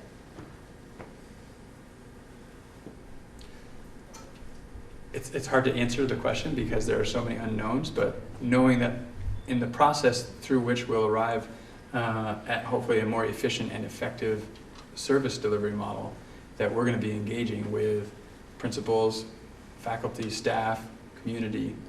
I think those are all important perspectives to have as we build this and work together toward figuring out how to do this. Because it's not just about saving money, it's also about, and even more of a motivator for me, is improving outcomes for kids. I think we can do that. And I'm not the only one that thinks we can do that. Whether we can or can't really is unknown at this point, but I think it's something we need to work toward. And I think that the bottom line is that a budget is a budget, and you take the best shot you can at it, and there are going to be things that come up, and there's going to be crises you have to deal with, and there's going to be all kinds of things that happen that will change the priority of the moment. And so the only way you can be absolutely sure of a budget is when you look at FY16 that's been audited. So I think that there has to be acknowledgement of the expertise that we have that have put this work together, and making the best forward-thinking speculation, pot shot that you can with all your years of experience, so that we can expect that we've had 2 years where we've actually had a positive fund balance at the end of the year. And maybe that will happen this year, but maybe it will, because the conservative thinking that has been happening at the SU, I think, has proven to be pretty solid in that way. So I would just say that, a budget is a budget, and the audited numbers are the audited numbers, and the only way you're going to be able to be sure of anything is to look back 2 years instead of looking forward. And in the end, that's the amount of money we have to try and accomplish what we want to accomplish. If there are shifts within the budget that need to happen to meet student needs, but we stay within that figure, then that's acceptable. And we need to, whatever those shifts are, we need to acknowledge and decide whether or not those shifts need to stay as they are, and then we make the adjustments necessary in the following budget cycle to reflect where the money actually was spent. Patrick? Any other questions? Oh, sorry. Yeah. She's had her hand up. That's all right. Sorry. You're not looking over here. So, I appreciate all the work you've done on this budget, and I in no way question any of the priorities. I think it's great. I am though concerned about voting on this budget without knowing the impact on the local budgets, and you know, I think there's been a number of shifts. Transportation has now shifted to this budget, and we don't know how we're gonna allocate that yet. SPED now is no longer in school budgets, and it's in the SU budget, and that could have a large impact on some schools. So I don't know, and at this point you don't know, whether any of those shifts could really impact a local budget. And if you had that information, and we had that information, we might make different hard decisions about how are we gonna best meet the needs of students at a costing acceptable to taxpayers.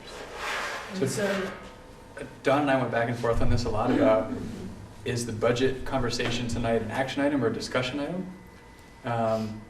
We kind of landed, I think, on discussion, on action, because if you felt ready to take action, you could. And if you weren't ready to take action, it can be tabled for a following meeting. If it were listed as discussion, it's not appropriate probably to take action, so. Yeah, and so I'm very prepared to say, in concept, this looks great. And, you know, if there weren't all those other things that were shifting at the same time, then, you know, this budget's not, the SU allocations wouldn't be any different this year, in fact, a little bit less than last year, and I wouldn't have those concerns, but because of these shifts, it could be a significant amount of money, particularly the SPED shifts. And so I have concern about being able to vote to approve the budget without that information. I would maybe recommend that we then table this item for at least another meeting so we can address the assessment question, because once we have the assessment question addressed, then maybe we will at least have a better way for you to get us information, because without that piece, it doesn't matter what the local budgets are, we don't know how this budget will actually trickle down to them. And it seems like that would be the best use of our time at this point for the remainder of the meeting, in my mind. So if someone were to make that motion? I'm making that motion. Kate, second? Do you get the motion? Yeah, it went from a suggestion to a motion. Yeah, sorry. It was a really strong suggestion that just landed into motion. Any discussion? Allison? So the shifting that we're seeing with transportation and special education has been shifting for the past 2 years. We had special education in the SU budget, but we weren't allocating it that way, so it went back to the schools 1 year, right? I think that's either that or it was in the school budget, but we weren't supposed to pay for it that way, so it got shifted to the supervisory union. So it canceled itself out, and then with transportation, you had it at the SU level, but because of whatever, it went back to the schools in our budgets. And the numbers that you're using are the numbers from our budgets, whether it was in the SU budget or the school budget, in terms of special ed and transportation. So these numbers are the numbers that we've been using, or spending actually, and getting revenue for. So we're only seeing in this overall budget recommendation, we're seeing an actual drop of 0.4%, correct? In terms of the assessment. After revenue has been removed. After revenue. So I'm not sure where the concern is that there's going to be a massive hit to a school, because these assessments are pretty much, it's what we've been seeing in our budget, and it's not going to change. The instruction that we would see in our budgets for our schools isn't related to SPED. it's related to the direct instruction to the students. So if there's a massive need for a teacher, I think we've been working really hard on getting our student to teacher ratios better aligned. I'm not concerned that we're gonna have a massive hit to a school, because these are numbers we've been seeing all along. They're just in different places. And for the past 2 years, they've moved from one place to another and back and forth, and it's the same. We're seeing a 0.4 reduction, so that helps me. Louis? I would just submit that to the extent that you've made, I think, a very solid case for this budget, and also given the fact of our recent unification vote, I don't see us quibbling over this budget if the allocation doesn't quite go how Starksboro wants, or how I just see that as a very minor. We've got to divide up minus 0.4%. To me, it doesn't seem worth postponing for another meeting. Benita? I would say that it's important to also remember that this is the supervisory union budget. When we're sitting here, we're the supervisory union board, and we're looking at the budget for the supervisory union office. And we're not looking at this from a local perspective in our individual schools. So all we're supposed to be looking at tonight is, does this budget make sense for the supervisory union to be able to provide the services that they need to provide to the local schools? So to me, we're talking apples and oranges when we talk about the impact on the individual school budgets. Nancy? I don't think I don't hear any disagreement about support for this, what's been presented. I hear great support for the change from what we saw a little while ago, and not seeing 3.5% was a huge relief. But I think what I'm hearing is that because it's really more a question about the process, about wanting to see a bit more of the whole before we make a voted decision, that if we can table it and make a final decision when we can see more of the whole, I would find that helpful.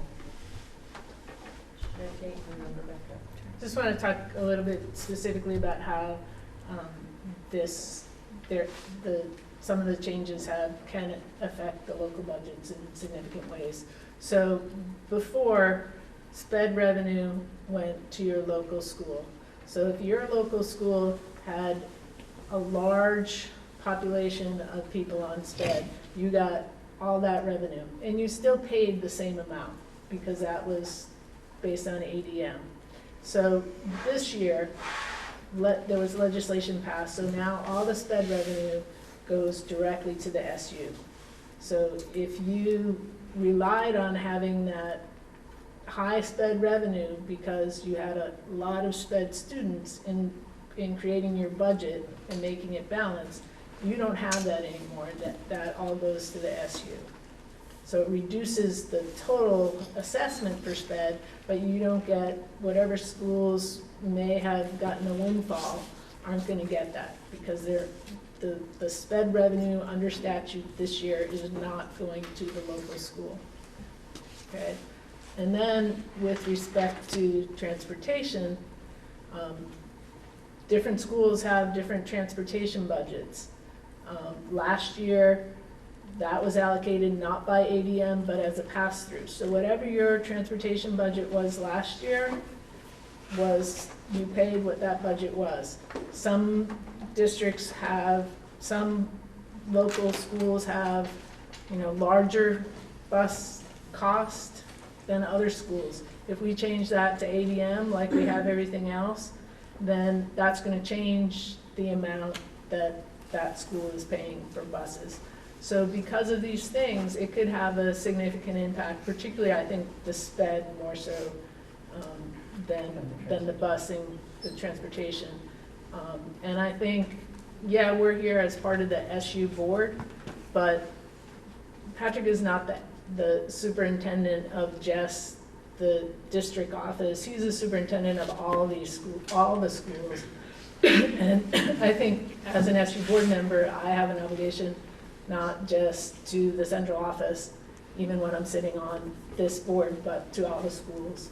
And I think having that information is really critical. Rebecca? I was just gonna say, without choosing an assessment method, and we haven't been using ADM, we've been using something else. Correct. Right. As Howard likes to shake his head constantly while we say these words. I would like to know what assessment method I'm using so that I can actually understand what is gonna happen.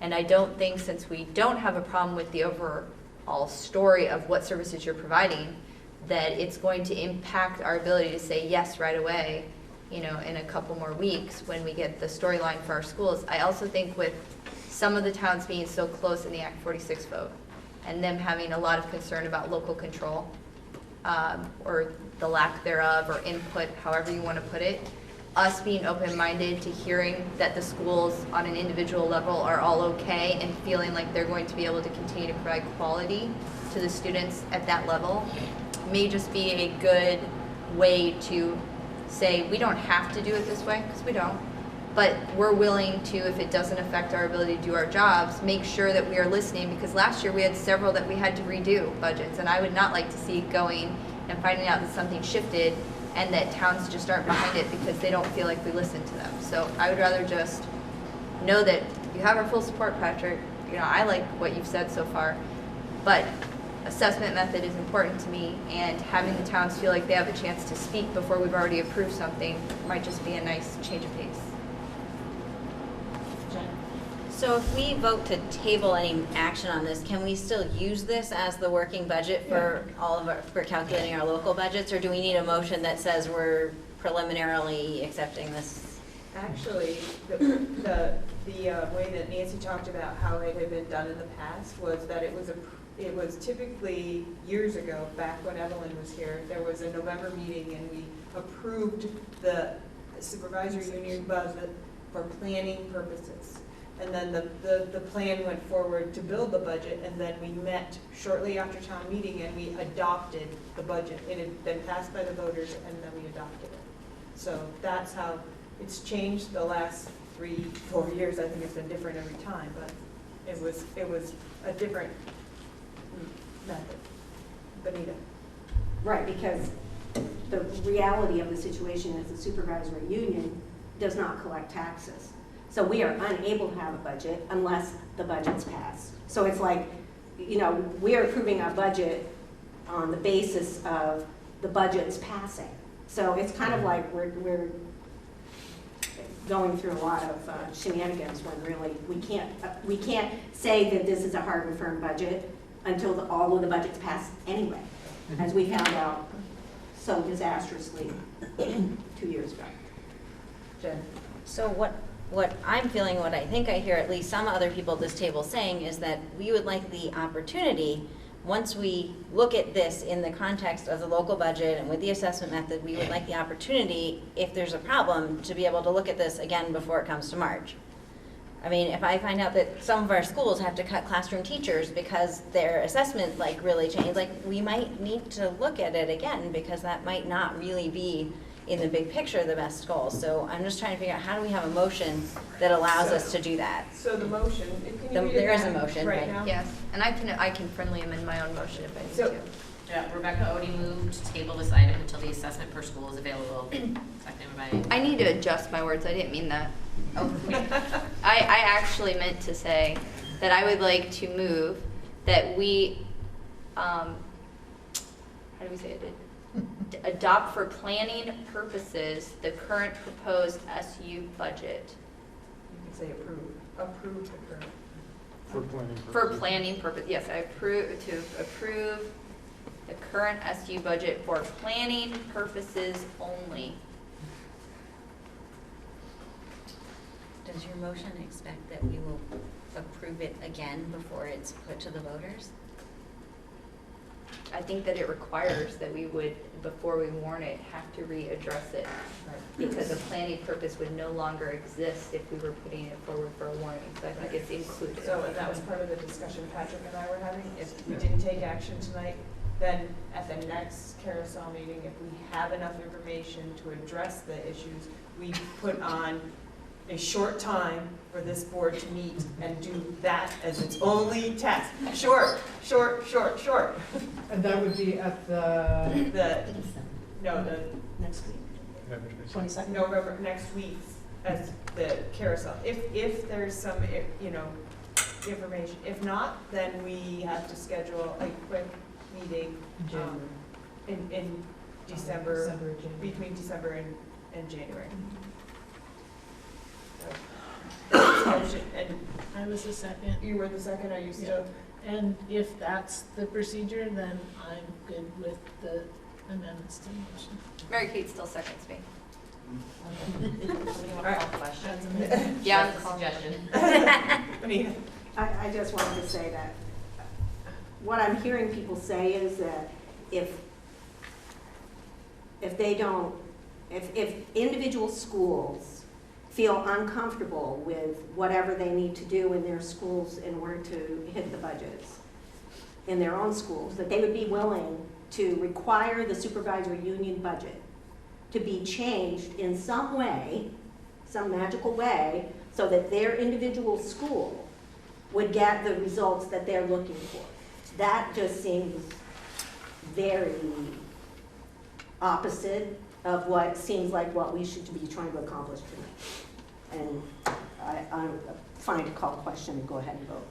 Okay, before I just want to check in, there's a couple, like Barry, we haven't heard anything from you. I want to give you an opportunity to, if you have some comment to give it, because we haven't heard from you. No, I like the planning purposes. Okay. Yeah. Scott, I think I've heard a lot from you. Planning purposes. Ed? I'm satisfied with it for planning purposes, but that's not what I would like. I would like to give them clear direction to move forward with an approved SU's budget. All right. So the motion on the floor is to approve the supervisory union budget for planning purposes. Did I miss any of it? Is that what you have? I have only. Okay. Planning purposes only. Only. All right. All those in favor, please say aye. Aye. Any opposed? Any abstentions? All right. Sounds like the motion carries and the water fountain agrees. All right. Down to the assessment then. Okay. Sure. All right, so what's, just the one page, yep. One page coming around. So what we put together for you tonight to take a look at so we're giving you two options really for assessment model. We could look at lots of different things, and I think you have in the past, but these are really the only two that I think are even practical to be talking about. And that's ADM, average daily membership, or enrollment.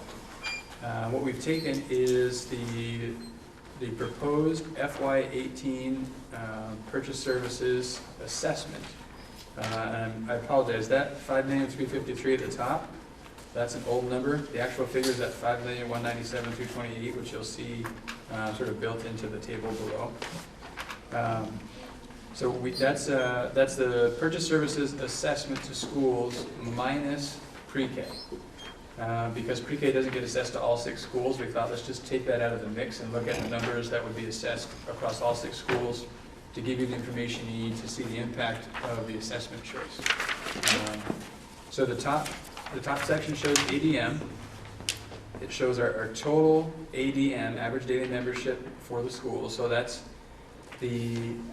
from day 10 through... No, it's from day 11 Day 11. to day 30. It's a 20-day survey. So day 11 to day 30, and it's the enrollment for each day, not attendance for each day. It's the enrollment for each day divided by that number of days to give you the average daily membership. So that's why we don't have a 0.4 of a kid walking around somewhere. That's accurate. So 1430.4 is our ADM. Enrollment is 1434.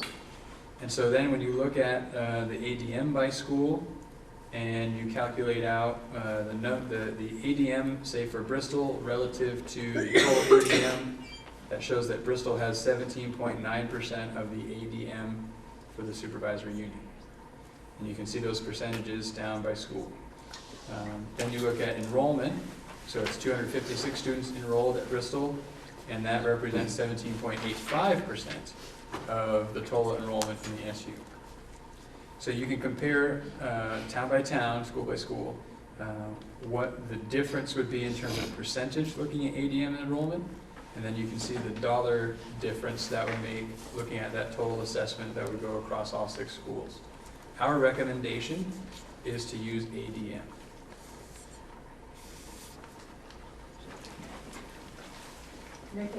Just had a question in terms of pre-K.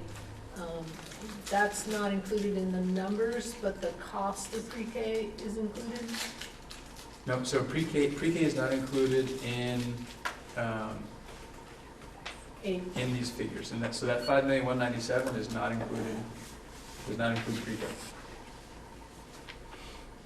And the ADM doesn't include the pre-K students either. Is that correct? I don't believe so, but can you correct me on that, Howard? That's correct, that it does not include pre-K. Okay, so is there a proposal for the pre-K? Our recommendation is that we assess everything by ADM.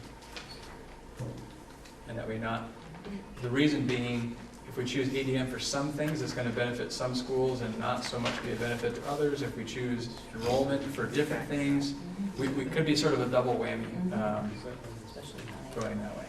So if Bristol is impacted negatively by using ADM for everything but pre-K, and we choose to do enrollment for pre-K, and that also negatively impacts Bristol, Bristol just got hit sort of with that negative impact twice, when they might have benefited a little bit if we used a different method or the same method for pre-K. So our recommendation is ADM for everything. Right, but maybe I didn't understand the answer to your first question.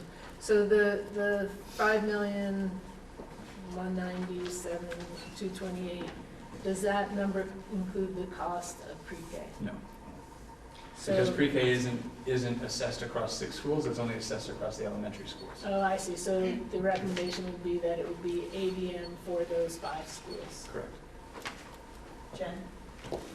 So I wonder if you can comment on why equalized pupils wasn't considered as a method, and I know that you weren't here when we hashed through all this a few years ago, but to me, equalized pupils has always seemed like the most logical way, because so much of how we determine what we're spending in our schools is you take your total budget and you divide it by your number of equalized pupils, and the state goes through so much work to weight those, and it drives, it doesn't exactly drive our revenue, but it drives funding in our schools. And so to me, it seems really, I've always been really concerned that when you allocate expenses by a way that's different than how you're determining how much you're spending, which is by dividing it by equalized pupils, that you potentially are creating inequities. So you guys, did you guys consider using equalized pupils? I'm trying to remember the conversation around that, Howard. We did have a conversation about it. The problem with equalized pupils and trying to cover the tax assessment is, there's a coefficient in there for value for individual property values, and that sways how much people have to pay.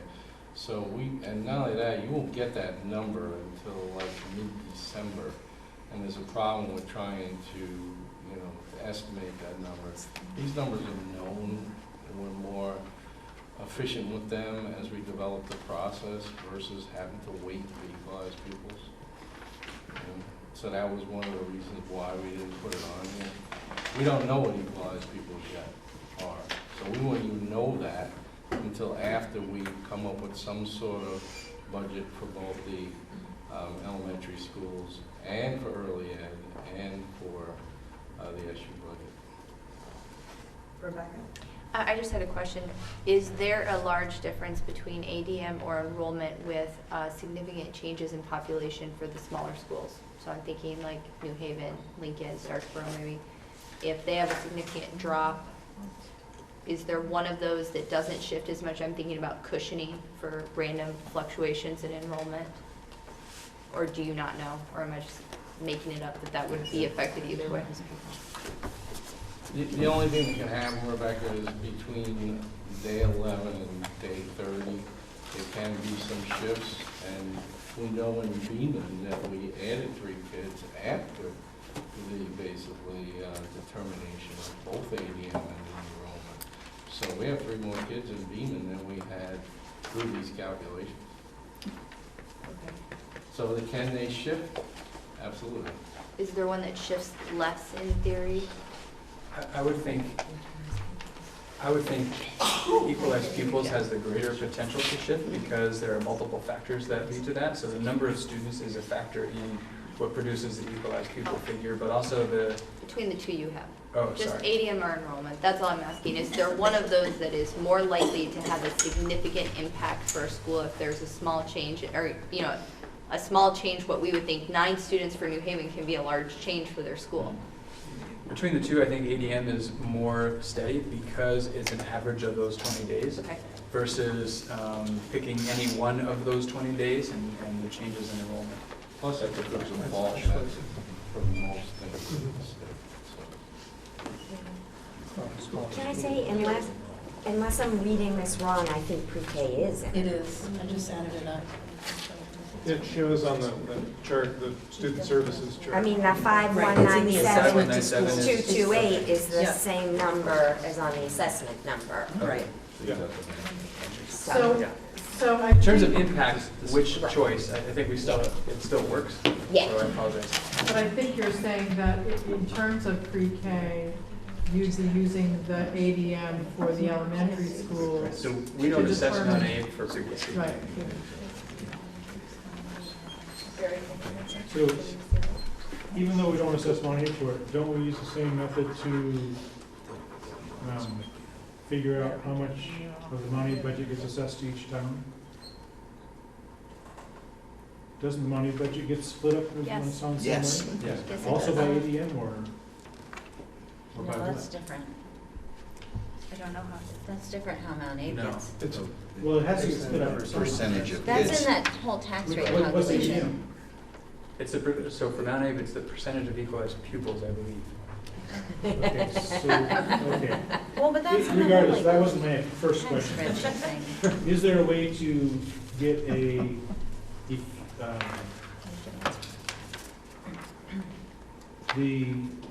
basically the effective assessment for the previous 2 years using the same, putting all the figures in that are now in the SU budget and find out what the assessment change is from the previous budgets and the previous Oh, by ADMs? percentage? I'm not sure I follow the question. Sorry. So we have an ADM for fiscal year 16. We can't go back and recalculate that now because it wasn't done in the proper way during 2016. So you It pulled all was those numbers done- in. It was done by enrollment on October 1st. So we don't know what happened during the days of the 11th day of school to the 30th day of school. We do this year. So we can use that, or couldn't you use the same, or the actual number that we used, but pull in the rest of the budget that goes, now goes to the SU? Whatever method you used, that effective, actually, anything in the school, or the individual school budget would now be part of that assessment for that school. So are you saying you want to see the assessment, the nice. actual assessments over time? Well, if we're gonna see what the impact of the schools are, Yeah, you need to know what the effective assessment was last year. I think for, in terms of which allocation method though, to look at the same dollar figure being assessed and comparing impact. I'm saying we can use the actual method that we used for the previous 2 years. Which would be And enrollment. What's that? Enrollment is the actual method that has been used. But the amount would be based on the assessed value for the portion that went to the SU budget, plus the amount that the school now has in the SU budget. Correct? You're still losing. I'm not following. I'm So not following you. there's a certain portion of the budget that was not part of the SU before. And it was part of the school budget. Yeah. right. So that portion would stay as part of the assessment for that school, along with the actual assessment. He's saying like Right. if sped was, when sped wasn't included. But what will that accomplish now? Right. But then you would know what the impact is to the school in their actual budget. if we knew what If it Bristol's changed or not. percentage, our percentage of the assessment was, say, 18%. So in FY17, and maybe it was 18.5 in FY16, and we could use this total assessment amount. Is that it? Sort of. Are you thinking that if sped, so for example, only sped in Lincoln, in 2016, if we had our own sped budget, Which would be and we actually assess that amount plus our assessment with how much we are paying this year for sped Yes. as the assessment. So all he's saying is comparing apples to apples and how much Lincoln is paying for special education in 2016 versus with this current budget, whether or not it was assessed, but the total amount we spent on sped.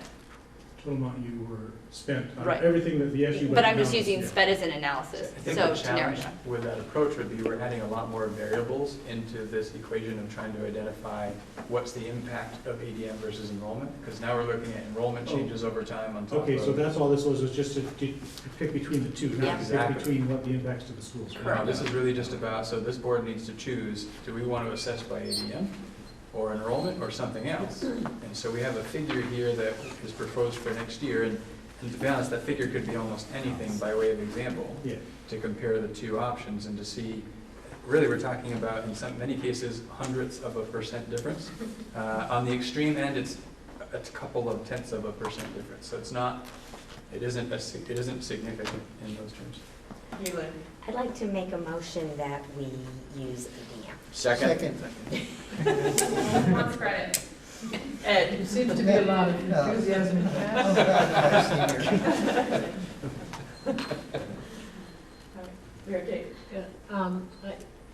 I think this is the last budget we're doing this, because it'll be consolidated after that. Two budgets, one more after this?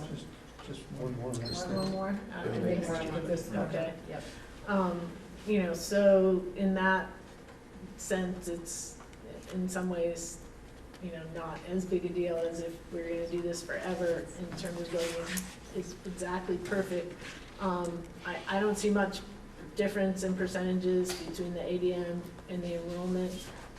I was curious in terms of, I know for pre-K students, the schools that have those students get an extra half of an equalized. 0.4 of an equalized pupil. I was just curious as to whether you knew how many pre-K students there were for each of those schools.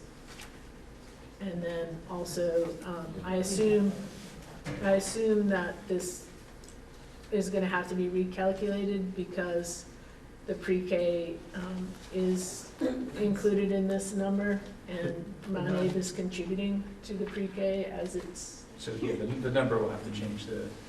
It changes to 4,555,243 when you take out the pre-K. Right, and But then you the add it back ADMs in and the for- enrollment numbers, they don't change. Right, and then the difference would be divided between the other It's the 5 same. schools. Right, and then that's 10%, 641. 641, yeah. Jen? So I can sense that there's a lot of enthusiasm to make a decision about this, and I think that this, to me, connects with the conversation we were having earlier. Like, when we centralized special ed, there was a significant impact in Lincoln, right? And I cared about it, not because it was in Moncton, but because Lincoln had this like huge budget, like, oh my gosh, they weren't gonna be able to make their budget because the sped cost, because it's just in the math. Yeah. Like, it is important, even though it's just like boring math stuff, right? Like, it can have an impact, and Math so. is never boring. Sorry, right? We But no, enjoy but it, so- Summer. but- That's right. But so, and so I don't want to belabor the math, right? Like, I agree, like, who cares? They look like they're basically the same. But until, like, where the rubber meets the road is, okay, this is the new SU budget, this is how much is gonna end up being assessed in each school budget, and like, What does it does mean? everyone's school budget still work okay, right? Well, that's what we're gonna find out. That's what we have to find out, right? But the good thing is if we use all of the ADM models, we're not gonna have what Patrick said, which is you're not gonna have some things that you get a double-edged sword different ways, so it will provide consistency. We'll be doing it properly so that it can be actually tracked and accounted for in the way it's supposed to be done. And everybody will have at least some consistency in knowing that everyone is fairly assessed in the same way for all different things that go through our SU. Which, I don't know, I don't have a problem with ADM. I'm fine calling the question, actually. Works for us. Question's been I'm called. curious about whether there are people at the table who would prefer to table this decision until they see more as far as the impact on their school. Madam Chair, the motion's on the Just a table, the second. question's been called. All right, well, you have to Just have a a vote second. to call the question. Just a second, I wasn't quite done. So, I understand that there's a motion on the table, but I'm curious about whether there are strong feelings about tabling it until we know more. That's all I'm asking. Not seeing that there Does is. anyone have strong feelings about that? I have strong feelings that we need to pick a thing because I don't see how we can know the effect on our budget if we don't decide on a method. I'm not hearing that anyone is interested in tabling it. So the motion on the floor is to use the ADM as the assessment model for the SU budget. All those in favor, please say aye. Aye. Any opposed? Any abstentions? Would you like that noted in the minutes? Sure. You were an abstention? Aye. Mary Kate was the abstention. All right, the motion carries. All right, thank you. Is there any other SU business? Okay. I'll entertain a motion to adjourn. I move to adjourn. Barry, second. All those in favor of adjourning, please say aye. Aye.